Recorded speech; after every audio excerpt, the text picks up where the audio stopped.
Yeah, guys, today we shall discuss about structure of glucose. So from the experimental methods, we obtained the empirical formula. From empirical formula, we got this molecular formula. So from experimental methods, we got the molecular formula of glucose is C6H12O6. This is what we obtained. Next, how will be the structural formula of the glucose? So let us check it out one by one. First, what happens? The glucose, when it reacts with the hydrogen iodide, the hydrogen iodide is a strong reducing agent. So when it is treated with strong reducing agent, what happens here? It gives N-hexane. So what does this reaction shows? It gives N-hexane. So from this we can confirm that it is a linear chain. Linear chain in the sense there are no branching in the carbon atoms. No branching. By treating with the hydrogen iodide under prolonged heating, it gives N-hexane. From the reaction, we can confirm that because of the reason giving N-hexane, we can confirm the carbons are in linear change and no branching present in the structure. Right? That's the thing. Next, second reaction. When it is treated with NH2OH, let me write the reaction here. This takes place in the carbonyl carbon only. This reaction is meant for carbonyl carbon.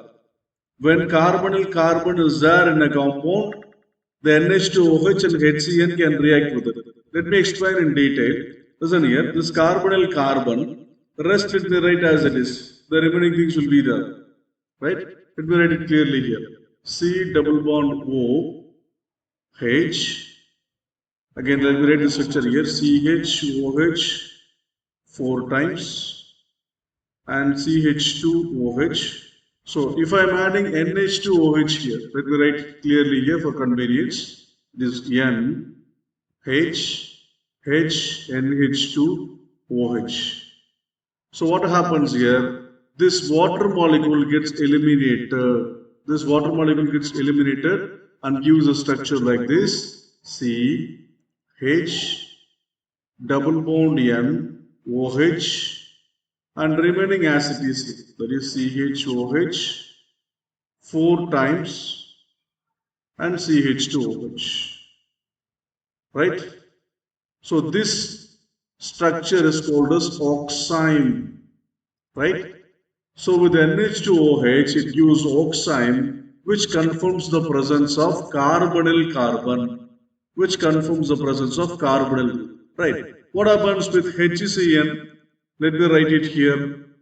C double bond O H CHOH 4 times CH2OH.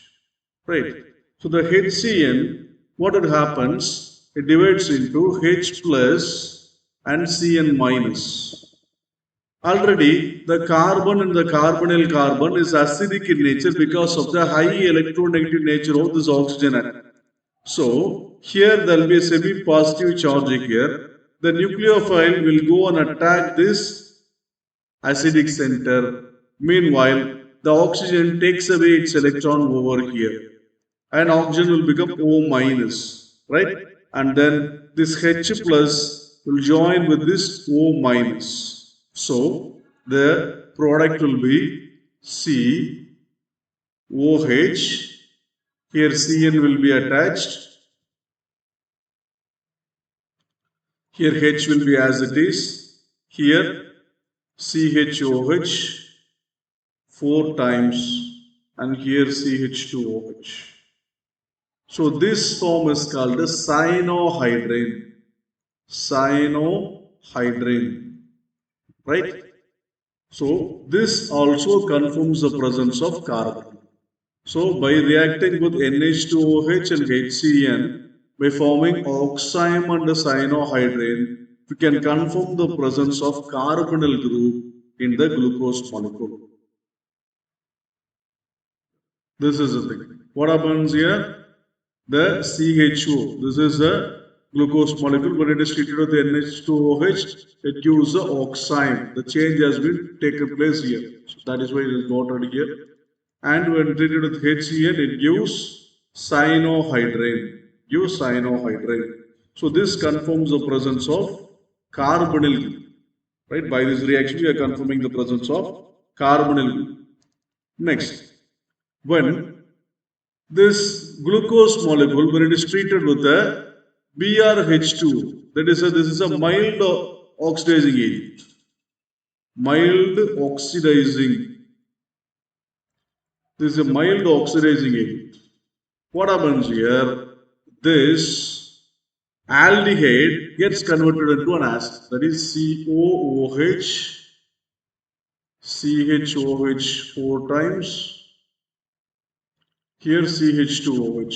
So what happens here? So being a mild oxidizing agent, it converts the aldehyde group into alcohol. So this is called glucose, and here this is called gluconic acid.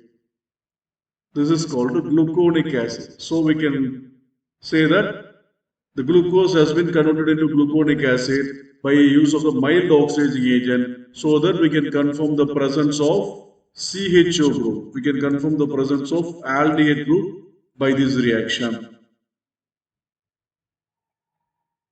Yes, let us understand clearly. So what happens here? This aldehyde group is get converted into the acid group, right? So glucose has been converted into gluconic acid by the reaction of Br2H2O, that is a mild oxidizing agent. So here we can say that an aldose can be get converted into aldonic acid. So this confirms the presence of aldehyde group, right? Because this is an aldose. Aldose only can get converted to aldonic acid. This confirms the presence of confirms the presence of aldehyde. Next, so last time we had used a mild oxidizing agent. What happens if we use a strong oxidizing agent like HNO3? So mild oxidizing agent will convert the aldehyde group into acid. We know, right? Into acid. The strong oxidizing agent will convert the primary alcohol group into acid. So that is the difference. So this is a primary alcoholic group. This is here primary alcohol. This is a primary alcoholic group. So what happens here? The reaction proceeds in such a way: COOH, CHOH 4 times, COOH. So here the primary alcoholic groups is also converted into an acid group, and the aldehyde group can also be converted to an acid group. So this indicates the presence of primary alcohol. The formation of COH group at last indicates the presence of primary alcohol, and this acid is called the glucaric acid. That is gluconic. This is glucaric acid, and this acid is called the glucaric acid. This confirms the presence of primary alcohol. This confirms the presence of primary alcohol. Right? This is what happens. The two groups has been converted into acid groups. One is actually CHO. The aldehyde group is converted into an acid group, and the primary alcoholic group is converted into an acid group. The presence of strong oxidizing agents. So this acid is called glucaric acid. This indicates the presence of primary alcohol. So far we had seen as a gist. First point, we obtained the molecular formula. The molecular formula by experimental methods, right? Second one, by treating it with HI under prolonged heating, we get N-hexane. N-hexane, that indicates linear. The compound is linear in nature. And next thing, when you are treating it with NH2OH and KCl, when glucose is treated with NH2OH, it gives an oxime. When treated with KCl, it gives cyanohydrine. So both these points indicates the presence of a carbonyl group in the molecule. And fourth point, when we are treating with mild oxidizing agent like Br2H2O. So what happens? The CHO group, the aldehyde group get converted into the acid group so that it shows the presence of aldehyde group in that. And finally, as a fifth point, when it is treated with con HNO3, what happens? Both the CHO and the CH2OH group. So both the groups get converted into acid group. This indicates the presence of primary alcoholic group. Right? This indicates the presence of primary alcoholic group. So 5 points we get taken. Have a look over this and we'll continue in our next session.